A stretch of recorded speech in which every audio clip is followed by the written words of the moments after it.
அதை தொட்டு கும்பிட்டு பிடுங்கணும்.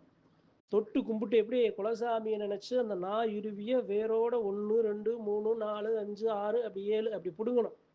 அப்படி பிடுங்கி உங்க தெய்வத்தோட அந்த எல்லையில் அந்த சாமி இருந்தாலும் அந்த சாமியை பரிபூரணமா நினைச்சு, ஐயா எனக்கு நான் வணங்குற உன்னை, எனக்கு இவ்வளவு கஷ்டங்கள், கருமாயங்கள், சூழ்வினைகள், இது போன்று தீ வினைகள் எல்லாம் சாடி நிக்குது, இதை எப்படியாவது நீ சரி பண்ணி கொடுக்கணும் ஐயா அப்படின்னு அந்த மூலிகை இருக்குல்ல, அந்த நாயுருவி, அந்த நாயுருவியை நினைச்சு நீங்க அதை பிடுங்கி அதை நினைச்சு நீங்க அந்த எல்லையில ஏதாவது ஒரு இடத்துல நீங்க அதை போட்டுட்டு வந்தாலும் அது சரி பண்ணும்.